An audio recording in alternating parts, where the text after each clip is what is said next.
성경 116쪽입니다. 신약성경 116쪽 혹은 115쪽에 있는 누가복음 115쪽 혹은 116쪽에 있는 누가복음 12장 22절부터 34절까지의 말씀을 교독합니다. 누가복음 12장 신약성경 115쪽입니다. 115페이지 22절부터 34절까지의 말씀을 교독을 합니다. 다 찾으신 줄 알고 22절의 말씀을 제가 먼저 공독해 올리겠습니다. 또 제자들에게 이르시되 그러므로 내가 너희에게 이르노니 너희 목숨을 위하여 무엇을 먹을까 몸을 위하여 무엇을 입을까 염려하지 말라. 목숨이 음식보다 중하고 몸이 의복보다 중하니라. 까마귀를 생각하라. 심지도 아니하고 거두지도 아니하며 골방도 없고 창고도 없으되 하나님이 기르시나니 너희는 새보다 얼마나 더 귀하냐. 또 너희 중에 누가 염려함으로 그 길을 한 자라도 더할 수 있느냐. 그런즉 가장 작은 일도 하지 못하면서 어찌 다른 일들을 염려하느냐. 백합화를 생각하여 보라. 실도 만들지 않고 짜지도 아니하느니라. 그러나 내가 너희에게 말하노니 솔로몬의 모든 영광으로도 입은 것이 이곳 하나만큼 훌륭하지 못하였느니라. 오늘 있다가 내일 아궁이에 던져지는 들풀도 하나님이 이렇게 입히시거든 하물며 너희일까 보냐. 믿음이 작은 자들아. 너희는 무엇을 먹을까 무엇을 마실까요 구하지 말며 근심하지도 말라. 이 모든 것은 세상 백성들이 구하는 것이라. 너희 아버지께서는 이런 것이 너희에게 있어야 할 것을 아시느니라. 다만 너희는 그의 나라를 구하라. 그리하면 이런 것들을 너희에게 더하시리라. 적은 무리여 무서워 말라. 너희 아버지께서 그 나라를 너희에게 주시기를 기뻐하시느니라. 너희 소유를 팔아 구하여 낡아지지 아니하는 배당을 만들라. 곧 하늘에 눈과 다음이 없는 보물이 거기는 도둑도 가까이 하는 일이 없고 좀도 없는 일이 없느니라. 34절의 말씀을 같이 읽습니다. 너희 보물 있는 곳에는 너희 마음도 있으리라. 아멘. 예. 들의 백합화를 생각하여 보라는 주제로 말씀을 전하고자 합니다. 오늘 이 누가복음의 말씀은 마태복음 6장 25절에서 34절도 동일한 말씀으로 기록되어 있습니다. 예나 지금이나 사람들이 살아가면서 가장 큰 문제는 뭐였냐? 먹고 사는 문제였던 것 같습니다. 먹고 살기 위해서는 물질이 있어야 되고 한마디로 말하자면 돈이 있어야 되는데 그 돈을 벌기 위해서 그 돈의 문제가 예나 지금이나 사람들에게는 참 힘들고 어려운 문제, 중요한 문제로 다가왔던 것으로 보입니다. 오늘 예수님께서 이 말씀을 하시기 전에 어떤 일이 있었냐 하면 바로 누가복음 12장 22절 앞에 어떤 내용이 있었냐 하면 예수님께 어떤 사람이 나옵니다. 그 사람이 나와가지고 예수님께 한 가지 요청을 해요. 어떤 요청을 하냐면 랍비여 우리 형한테 가서 제발 유산을 나와 똑같이 나누게 좀 설득 좀 해주십시오 라고 얘기를 합니다. 13절에 보면은 12장 13절에 보면 우리 중에 한 사람이 이르되 선생님 내 형을 명하여 유산을 나와 나누게 하소서 하니 아마 형제가 있었는데 형이 아버지 유산을 홀로 다 독차지한 모양입니다. 그래서 선생님이라고 예수님 앞에 나와서 이 사람이 뭘 요구했냐? 형을 좀 설득해서 유산을 나와 똑같이 나눌 수 있도록 설득해 주십시오. 왜 그랬냐 하면 이 당시 유대인들한테는 랍비들의 공권은 절대적이었습니다. 선생님은 랍비예요. 유대인들의 선생은 랍비인데 무슨 문제가 있거나 자기들이 해결하지 못할 때 누구한테 찾아가느냐? 랍비한테 찾아갑니다. 그러면은 물론 법적인 효력은 있는 것은 아닌데 랍비들의 공권은 엄청난 결정력을 가지고 있는 거였어요. 그래서 랍비가 그 형한테 가서 누구나 인정하는 그런 존경받는 랍비가 그 형한테 가서 유산을 나누라 그러면 이 형도 그 청을 거절 못하는 거예요. 그러니까 그걸 바라고 예수님 앞에 나와가지고 다른 걸 요구한 것도 아니고 내 병 고쳐주세요 이게 아니라 돈 좀 나한테 좀 주라고 하십시오. 이 말을 듣자마자 예수님이 14절에 이렇게 얘기하십니다. 이르시되 이 사람아, 여기서 이 사람이라고 말하는 것은 한심하다는 뜻이 말하는 거예요. 아이고 이놈아, 믿음이 없는 놈아, 이렇게 얘기하는 건 똑같은 거예요. 누가 나를 너희의 재판장이나 물건 나누는 자로 세웠느냐. 예수님 앞에 나와서 한다는 소리가 고작 뭐 해달라는 거예요? 내 형 설득해서 돈 좀 나눠주십시오. 예수님은 그런 분이 아니시죠. 누가 나를 너희의 재판장이나 물건 나누는 자로 세웠느냐. 이건 또 무슨 말입니까? 그거 요구하려면 나한테 올 게 아니라 어디에 가야 돼요? 재판하는 사람이나 상속, 유언장 쓰는 사람한테 가야지. 그러면서 그 뒤에 쭉 말씀하시는 게 인간의 탐심에 관해서 말씀하세요. 그러면서 탐심을 물리치라 라고 얘기하면서 어리석은 부자에 관한 비유를 그 다음에 하십니다. 어떤 부자가 있어가지고 돈을 많이 벌었습니다. 그리고 그 부자가 정말 소출이 많아가지고 식량을 많이 수확을 했어요. 그러다 보니까 어떻게 됐냐 하면 창고가 모자랄 정도로 많이 벌었어요. 그래서 이 부자가 뭐라고 얘기했냐면 이 창고를 헐어버리고 더 큰 창고를 만들어서 더 많이 저장해야지 라고 생각했습니다. 아깝잖아요. 안 그러면 내다 버려야 되니까. 더 큰 창고를 만들어서 이렇게 많이 번 거 다 내가 가지고 있어야지. 예수님이 그 사람 보고 뭐라 그랬냐면 어리석은 자라고 얘기했습니다.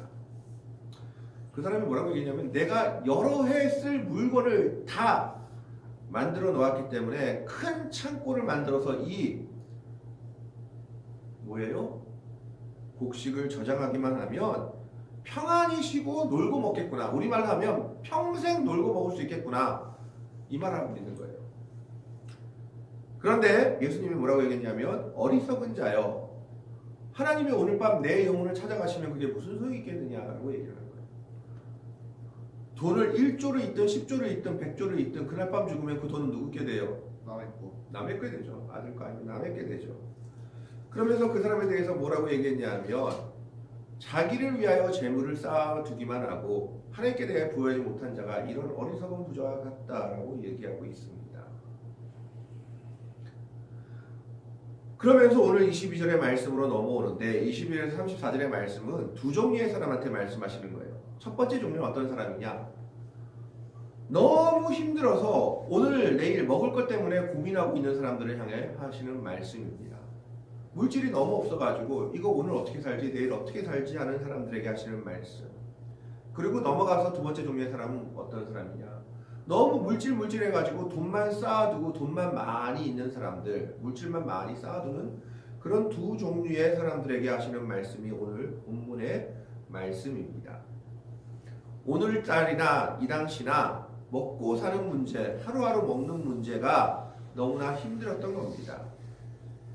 그래서 그 사람들의 고민이 뭐였냐 하면 22절에 나와 있죠. 또 제자들에게 이르시되 그러므로 내가 너희에게 이르노니 너희 목숨을 위하여 무엇을 먹을까 몸을 위하여 무엇을 입을까 염려하지 말라. 이게 이 사람들의 염려였어요. 하루하루 어떻게 뭘 입고 살지 뭐 먹고 살지. 오늘날과 똑같죠. 뭐 입고 살지 뭐 먹고 살지. 겐조를 입냐 스톤을 입냐 그게 문제가 아니라 자, 그러니까 예수님이 말씀하시죠. 23절에 목숨이 음식보다 중하고 몸이 의복보다 중하다. 자, 먹는 거 가지고 고민하니까 먹는 게 중요해요? 사람 목숨이 더 중요해요? 본질을 잃어버리고 뭘 더 고민하고 있어요? 먹는 거 고민하고 있어요. 몸이 중요해요? 옷이 중요해요? 몸이 중요하죠. 근데 옷 어느 거 입는지 어느 걸 입어야 더 잘 입었을까 고민하고 있어요. 근데 이렇게 고민하는 이유가 뭐예요? 그만큼 살기 어려웠다는 거예요. 하루하루 살기 어려우니까 이 사람들은 하루하루 사는 게 너무 어려웠던 거예요. 이 당시 사람들은 하루 벌어 하루 사는 사람들입니다. 귀족들이나 정말 부자들 아니면 하루 벌어 하루 사는 사람들이 이 당시 백성들이에요. 그러니까 이 사람들은 하루하루의 걱정이 뭐냐? 오늘은 어디 가서 일해서 뭘 먹고 뭘 살고 어떻게 입고 살아야 되나? 어떻게 먹고 살아야 되나가 고민이었다라는 거죠. 그 고민만 하다 보니까 이 사람들은 다른 걸 생각할 여유가 있을까요? 없을까요? 다른 걸 생각할 여유가 없는 거예요. 그저 거기에만 매달려서 오로지 먹고 사는 문제만 모든 신경을 집중하고 있는 겁니다. 그랬을 때 예수님께서 하나님의 백성들이라면 어떻게 해야 되는지 얘기하죠. 두 가지를 비유로 들어서 하나님이 하나님의 백성들을 결코 굶기고 버리지 않으실 것임을 얘기합니다. 첫 번째 예를 든 게 까마귀예요. 24절의 말씀에 보면 까마귀를 생각하라. 심지도 아니하고 거두지도 아니하며 골방도 없고 창고도 없으되 하나님이 기르시나니 너희는 새보다 얼마나 더 귀하냐. 까마귀는요, 이스라엘 백성들이 그리고 율법으로 봐도 어떤 새냐면 부정한 새입니다. 불길하게 여기는 새고 부정하게 여기는 새예요. 가치 있는 거예요, 없는 거예요? 가치 없는 새예요. 그런데 이스라엘 백성들은 먹고 살기 위해서 뭐 해야 됐어요? 농사를 짓고 그 농사 지은 걸 수확을 하고, 수확을 해서 어디에 넣어요? 창고에 넣고 그걸 1년을 또 먹고, 그래야지만 먹고 살 수 있는데 까마귀는 그거 합니까? 안 합니까? 안 하죠. 그것도 까마귀는 정말 하찮게 보는 짐승, 불길하게 여기는 짐승인데, 그래도 하나님이 뭐 한다고요? 기르신다. 먹고 살려주시는데 너희는 새보다 얼마나 더 귀하냐라고 말씀하고 있죠. 까마귀가 귀할까요? 우리가 귀할까요? 하나님의 백성들이 더 귀한데 설마 하나님의 백성들이 하나님이 먹고 사는 문제로 죽게 하겠느냐라는 겁니다. 그러면서 너희 중에 누가 염려함으로 그 키를 한 자라도 더할 수 있느냐고 물어보십니다. 여기서 한 자라는 건 46cm 내지 49cm예요. 근심 걱정만 한다고 키가 한 50cm 늘어날 수 있어요, 없어요? 없죠. 생명을 연장시킬 수 있어요, 없어요? 없죠. 그럼 뭐예요? 그건 어리석다라는 겁니다. 그러면서 이 일을 뭐냐 하면 가장 작은 일이라고 얘기합니다. 가장 작은 일도 하지 못하면서 어찌 다른 일들을 염려하느냐 하면서 두 번째로 또 예를 든 게 백합화입니다. 27절의 말씀에 보면 백합화를 생각하여 보라. 실도 만들지 않고 짜지도 아니하느니라. 이걸 왜 그랬을까요?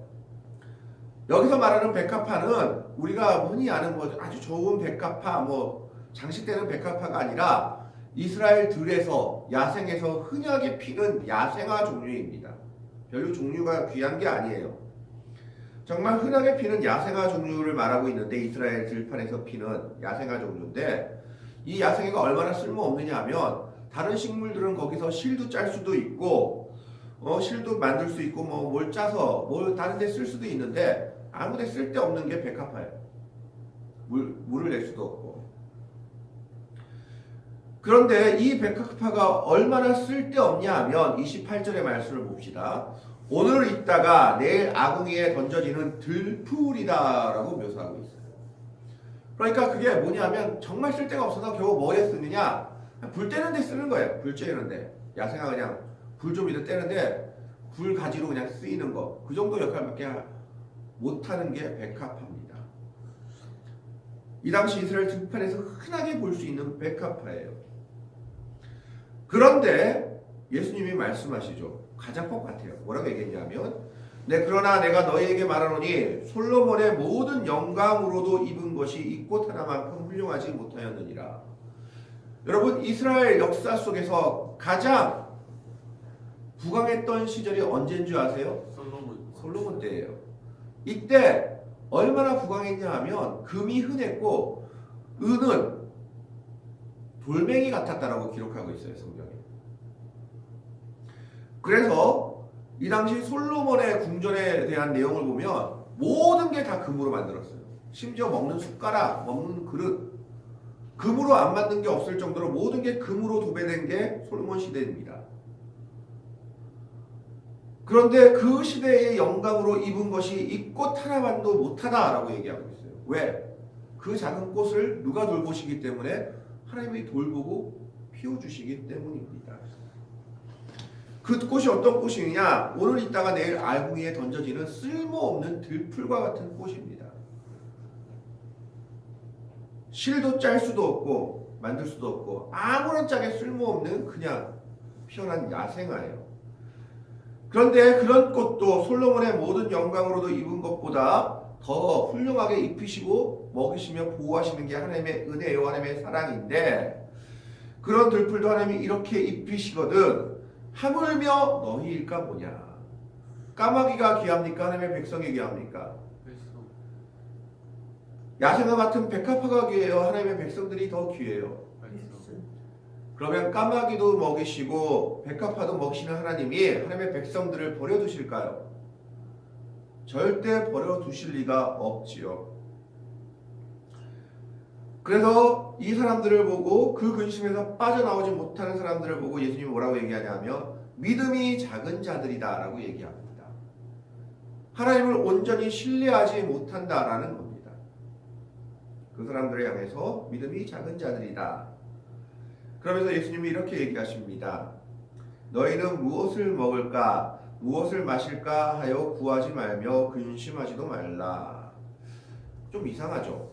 그 다음에 30절에 이 모든 것은 세상 백성들이 구하는 것이라 너희 아버지께서는 이런 것이 너희에게 있어야 할 것을 아시느니라. 그럼 우리 어려운데 물질을 위해서도 기도하지 말고 우리 어려움을 위해서도 기도하지 말아야 되나? 그게 아니라 예수님도 분명히 뭐라고 얘기했냐면 주기도문 가르쳐줄 때 뭘 위해서 기도하라 했어요? 일용할 양식을 위해서 기도하라 했죠. 그런데 이건 뭐냐 하면 오로지 거기에만 항구되어 있는 사람들을 향해서 얘기하는 거예요. 모든 것이 먹고 마시고 돈의 문제에 항구되어 있는 사람들, 이건 누가 구하는 거라고 했습니까? 세상 백성들이 구하는 거지 하나님의 백성들이 구하는 것은 아니다라는 겁니다. 세상 백성들, 세상 사람들은 뭐만 있으면 최고예요. 뭐만 있으면 최고? 돈만 있으면 최고. 물질만 있으면 최고. 돈 많은 게 장땡. 이런 모습은 누구의 모습? 세상 백성들의 모습이다라는 겁니다. 우리에게는 필요한 물질을 하나님께서 알아서 주실 것이다라는 거예요. 거기에만 함구될 것이 아니라 우리는 더 구해야 될 다른 것들이 있습니다. 그게 뭡니까? 31절 말씀해 봅시다. 다만 너희는 그의 나라를 구하라. 그리하면 이런 것들을 너희에게 더하시리라.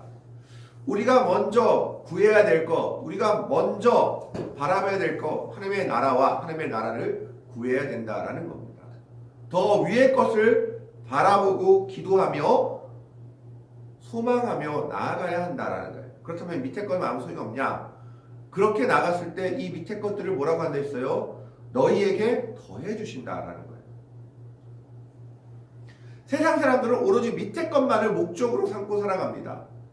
물질, 돈, 만몬이라고 하죠. 물질의 우상. 그것만 있으면 그들은 모든 걸 이루고 최고고 아무 소용이 없어요. 다른 건 아무 필요 없어요. 그러나 하나님의 백성들은 그래서는 안 된다라는 겁니다. 그건 세상 사람들이 구하는 모습이지 하나님의 백성들은 먼저 뭘 구해야 된다라고 얘기합니까? 그의 나라를 구하라.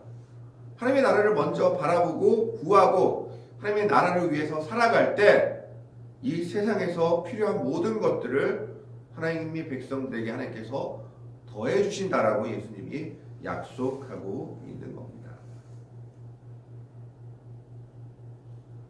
부자가 왜 어리석었을까요? 율법대로라면 그렇게 많은 것들이 들어왔으면 자기 혼자 먹고 살려고 할 것이 아니라 그것을 가지고 고아와 가부와 나그네를 위해서 베풀어야 합니다. 가난한 자를 돌보아야 되고 이웃을 돌보고 하나님의 나라를 확장시켜야 되는데 그걸 오로지 자기를 위해 쓰고자 했다라는 겁니다. 그래서 그런 사람들을 세상 사람들이요 세상의 것을 구하는 사람들이다라고 얘기하고 있는 거죠. 오늘은 두 종류의 사람들에 대해서 얘기하고 있다 했죠. 먹고 사는 게 너무 힘들어서 그것만 가지고 그것에 고민하는 사람들을 향해서 하나님의 백성들을 하나님이 먹이신다는 걸 확신해라. 두 번째는 뭡니까? 그것만을 최고의 가치로 삼고 있는 사람들을 향해서 뭐라고 얘기합니까? 아니다. 우리가 먼저 구해야 될 건 뭡니까? 하나님의 나라다라는 겁니다. 그러면서 그 물질이 우리에게 주어졌을 때 어떻게 해야 되는지를 얘기하고 있죠. 33절의 말씀을 보십시오. 너희 소유를 팔아 구제하여 낡아지지 아니하는 배낭을 만들라. 여러분 물질이 아무리 많아도 하나님께서 치시면 하루아침에 망하는 게 물질이에요. 지금도 남아있긴 하지만 대우가 망할 줄 누가 알았어요? 대우그룹 우리나라에서 최고의 그룹 아니었어요. 지금 그 일가가 어떻게 사는지 모르겠지만 저렇게 흠적없이 망할 줄 몰랐잖아요. 그죠? 대우가 망할 걸 생각도 못했죠. 이 세상의 물질들은 한순간에 사라질 수 있다는 겁니다. 그러나 영원히 사라지지 않는 게 뭡니까? 하늘에 쌓아둔 물질입니다. 그래서 너의 소유를 구제하여 낡아지지 아니하는 배낭을 만들라. 곧 하늘에 둔 바 다함이 없는 보물이니 거기는 도둑도 가까이 하는 일이 없고 좀도 먹는 일이 없으리라. 누가 그 물질을 훔칠 수도 없고 그 물질이 녹슬어서 사라지지 않는 물질, 그게 하늘에 쌓아둔 물질이라는 겁니다. 하나님의 백성들이 무엇을 위해 살아가야 하는지를 주님께서 말씀하고 있는 겁니다. 하루의 삶이 힘들고 어렵습니다. 그리고 물질이라는 게 쉽게 벌어지는 것 아닌 것 압니다. 그러나 그럼에도 불구하고 예수님은 하나님의 백성들에게 분명히 말씀하십니다. 까마귀와 백합화를 먹이시는 하나님이 하나님의 백성들을 그대로 내버려 두지 않으실 것이다 라는 겁니다. 교회를 시작한 지도 벌써 4년 차가 돼갑니다. 우리 교회도 어떻게 보면 연약한 교회지만 하나님이 돌보심으로 지금까지 오고 있는 걸 보게 됩니다. 믿음의 백성들의 삶 속에서도 하나님은 하나님의 백성들을 결코 외면하지 않으심을 우리는 믿어야 합니다. 무엇을 먹을까 무엇을 마실까 하여 구하지 말며 근심하지 말라는 것은 세상 때문에 흔들리지 말고 하나님을 의뢰하라는 말씀입니다. 그건 세상 백성들이 구하는 것이고 세상 백성들이 최고의 목적으로 삼는 것입니다. 그러면 하나님의 백성들이 구해야 될 건 무엇입니까? 하나님의 나라입니다. 하나님의 의입니다. 하나님의 나라가 이 땅에 오기를, 그리스도의 은혜가 이 땅에 퍼지기를, 교회가 주께서 주신 사명을 감당하기를 구하며 기도해야 합니다. 그럴 때 하나님께서는 이 땅에 필요한 것들을 하나님의 백성들의 삶에 또 교회에 더해 주실 것이다 라고 얘기하고 있는 겁니다. 훗날 여기서 또 정말 물질을 많이 버는 우리 학생들이 나올 수도 있고 참 물질의 은혜를 받는 성도들이 나올 수도 있습니다. 그때마다 기억해야 할 것이 있습니다. 진정 그 물질을 쌓아둬야 할 곳은 이 땅이 아니라 하늘이다라는 겁니다. 이웃을 돕고 교회를 섬기고 지역을 섬기며 그 물질을 쌓아둘 때 하늘에 쌓아둔 바 된 그 물질이 다함이 없고 좀도 먹는 일이 없는 영원한 보배가 될 것임을 예수님은 오늘 우리에게 말씀하고 있습니다. 오늘 우리는 이 말씀을 기억하면서 우리의 삶을 주님께 맡기며 나아갈 수 있길 바랍니다. 아무리 힘들고 어렵다 할지라도 까마귀를 먹이시는 하나님, 들의 백합화를 입히시는 하나님이 우리의 하나님이시오. 그 하나님이 하나님의 백성들을 외면하지 않으심을 기억하면서 온전히 그 하나님을 믿고 의지하고 신뢰하며 나아가는 주의 백성들이 될 수 있기를 바랍니다. 뿐만 아니라 우리에게 물질의 은혜가 더해졌을 때 그 물질을 나만을 위해 쓰는 것이 아니라 하나님의 나라를 위해 쌓아둘 수 있는 진정 복되고 아름다운 믿음을 가질 수 있는 주의 백성들이 될 수 있기를 바랍니다. 오늘 말씀처럼 목숨을 위하여 무엇을 먹을까, 몸을 위하여 무엇을 입을까 염려하는 자들이 아니라 온전히 하나님을 의지하고 신뢰하며 나아가는 믿음의 백성들이 될 수 있기를 주님의 이름으로 간절히 축원합니다. 기도하겠습니다. 하나님, 오늘은 주님의 말씀을